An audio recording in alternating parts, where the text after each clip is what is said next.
Hola, buenos días.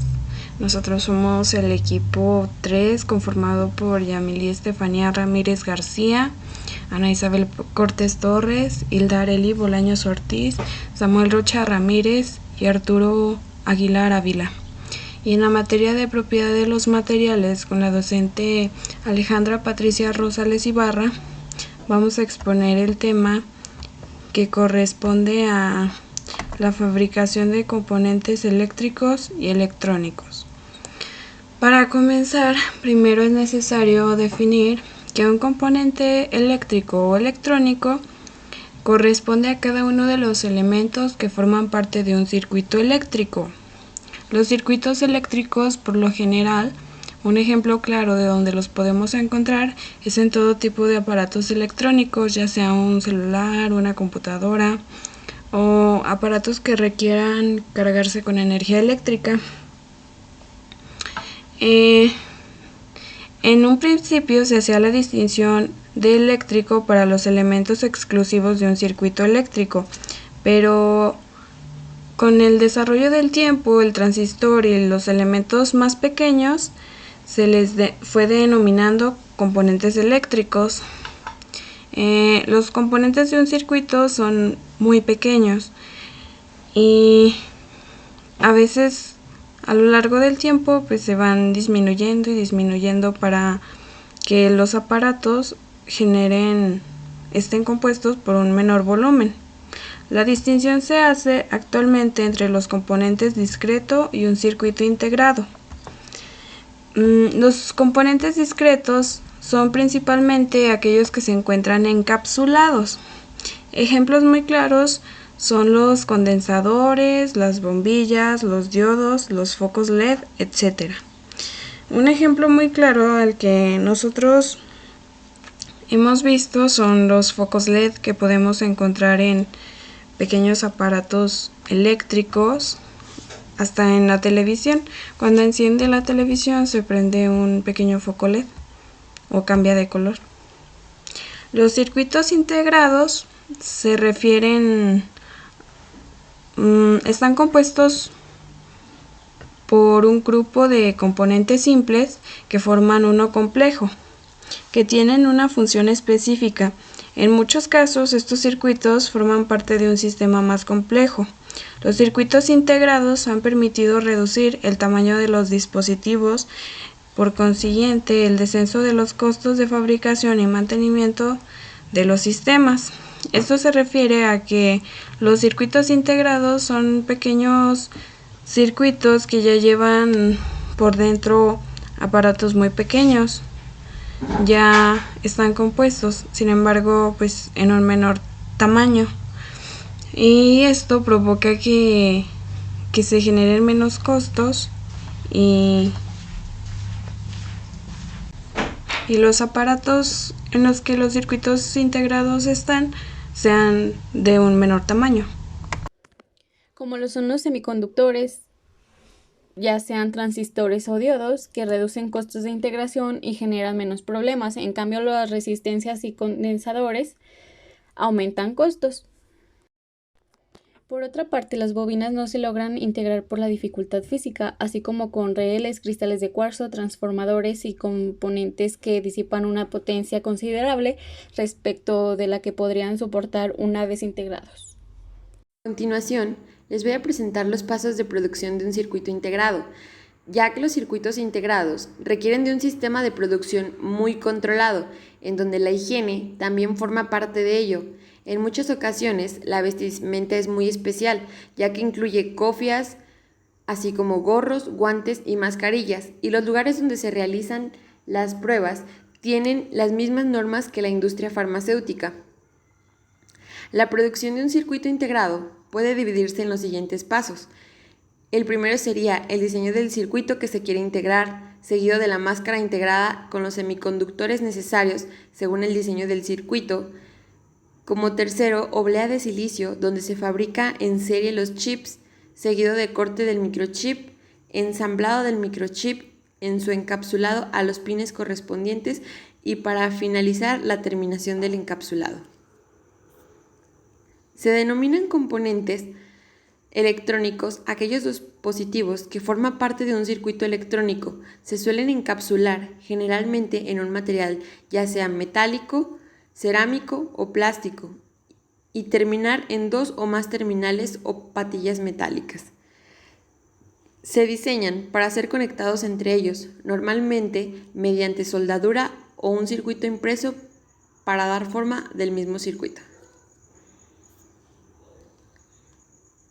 A continuación, se les darán a conocer algunos de los componentes y sus funciones. El altavoz tiene como función el reproductor de sonido, el cable, la conducción de electricidad, el fusible, la protección contra sobreintensidades, el inductor, la adaptación de impedancias, el resistor, la división de intensidad o tensión, el varistor, la protección contra sobretensiones, y el potenciómetro, la variación de la corriente eléctrica o la tensión, entre muchos otros más. Una de las empresas más importantes en la rama de componentes eléctricos en Aguascalientes es Flex. Flex llegó a la entidad en 1985 y desde entonces se ha convertido en un aliado muy importante para el desarrollo económico de Aguascalientes. En su planta se fabrica tecnología para el sector salud e industriales. Actualmente da empleo a 5.100 aguascalientenses. Esta es una de las empresas que más apuesta por la diversificación de mercados en el estado. Atiende sectores como electrónico, médico, automotriz, energético, entre otros, cuya producción tiene un alcance de 40 países. En febrero del año pasado, la compañía de componentes electrónicos anunció una inversión histórica de $65 millones para la expansión de su planta ubicada en Boulevard Zacatecas, kilómetro 9,5, un proyecto que incrementó su capacidad en un 35% y que generó 2.000 empleos en la localidad. A continuación hablaremos de materiales innovadores y sus aplicaciones.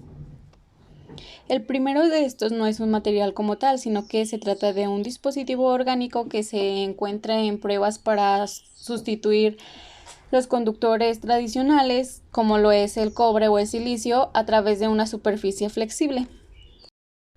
Dichos dispositivos orgánicos combinan la impresión fundamental de electrónica y la hibridación, de esta manera creando plásticos con funciones electrónicas.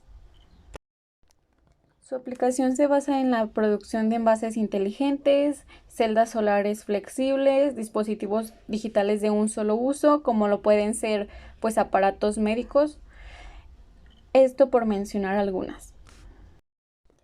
Este dispositivo es creado gracias a Plastrónica, que se trata de una tecnología que hace estos procesos a partir de materiales orgánicos e híbridos. ¿Y qué es lo que realiza Plastrónica? Bueno, aumenta la resistencia a humedades y desgastes utilizando materiales avanzados con mejores propiedades conductoras y de durabilidad. Su demostración se basa en que con una etiqueta flexible de geolocalización dirigida al sector logística y con un fotosensor biométrico que se aplica para identificar a los usuarios de un servicio de movilidad electrónica. Silicio. El carburo de silicio es un material complicado de encontrar en el entorno de forma natural. Actualmente, todo el carburo de silicio utilizado es obtenido mediante síntesis, y uno de los métodos más simples para su obtención es una combinación de arena de silicio y carbono en un horno de grafito. En la actualidad, y debido, entre otras muchas razones, a la gran dureza que la caracteriza, la principal utilización del carburo de silicio es como material abrasivo, pero su aplicación en dispositivos electrónicos se encuentra en avanzado estudio y desarrollo. Estos semiconductores están caracterizados por unas propiedades que los hacen muy atractivos para su aplicación en electrónica de potencia. Algunas de estas propiedades hacen obvias las ventajas que presenta el carburo de silicio frente al silicio, con toda la inmadura y complicada tecnología de la fabricación de dispositivos electrónicos implican que su utilización repercuta en un costo excesivo, ya que algunas de sus propiedades es la alta densidad de intensidad máxima, su elevada conductividad térmica. Todo esto significa la resistencia de ruptura ante elevados campos eléctricos. Otro es el grafeno, que sigue en desarrollo. El grafeno es una lámina plana de carbono de un átomo de espesor. Su estructura está compuesta por átomos densamente empaquetados en una red cristalina plana de celdas hexagonales, dispuestas en una forma parecida a la de un nido de abeja. Las propiedades del grafeno es que tiene una alta conductividad térmica y eléctrica.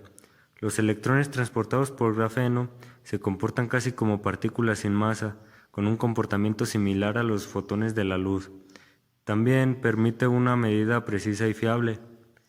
Debido a las propiedades anteriores, los electrones del grafeno pueden moverse a través de toda la lámina estructural y no quedarse aislados en ninguna zona, consiguiendo una alta conductividad o movilidad de portadores. Normas NOM. Bueno, el campo de aplicación de esta norma se aplica a equipos electrónicos y a los accesorios que se fabrican, se importan, se comercializan o se distribuyen en México. Estos se utilizan para su alimentación de la energía eléctrica del servicio público, con tensiones monofásicas de alimentación de hasta 277 la caída de voltaje. Esta norma oficial mexicana aplica a fuentes de alimentación externa que se utilizan en conjunto con los equipos electrónicos contemplados en la presente norma oficial mexicana, las cuales se comercializan, se distribuyen o se suministran, pues ya sea de forma individual o como parte de un producto de uso final en un mismo embalaje.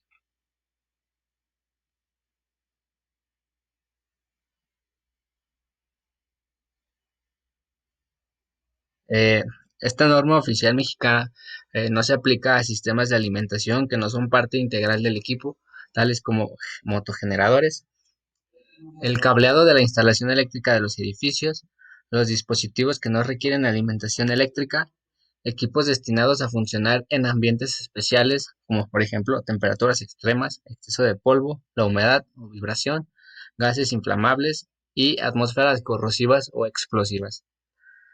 Y equipos destinados a utilizarse o instalarse a bordo de barcos o aviones. Pasando a lo que es la NOM STPS, esta norma es el mantenimiento de las instalaciones eléctricas en los centros de trabajo, condiciones de seguridad. Tiene el objetivo de establecer las condiciones de seguridad para la realización de actividades de mantenimiento de las instalaciones eléctricas en los centros de trabajo, a fin de evitar accidentes al personal responsable de llevarlas a cabo y a personas ajenas a dichas actividades que pudieran estar expuestas. El campo de aplicación de esta norma se aplica en todos los centros de trabajo del territorio nacional, en donde se realizan actividades de mantenimiento de las instalaciones eléctricas permanentes o provisionales, las que se desarrollan en las líneas eléctricas aéreas y subterráneas, así como las que se llevan a cabo con líneas energizadas. Para poder interpretar correctamente esta norma, se deben de consultar las siguientes normas mexicanas vigentes, que es la NOM 001C de 2005, que es de instalaciones eléctricas y su utilización. Y algunas definiciones que tenemos que tener en cuenta de esta norma es, bueno, la autoridad del trabajo o la autoridad laboral, que son las unidades administrativas competentes de la Secretaría de Trabajo y Previsión Social. Estos realizan la función de inspeccionar en materia de seguridad y salud de trabajo. La autorización, que es el acto mediante el cual el patrón o una persona responsable del mantenimiento de las instalaciones eléctricas designada por él aprueba por escrito que los trabajadores capacitados tienen que realizar dichos trabajos en altura, espacios confinados o subestaciones. La comprobación de ausencia de tensión eléctrica, que es la verificación realizada eh, pues para saber si existe o no tensión eléctrica y poder realizar el trabajo correcto.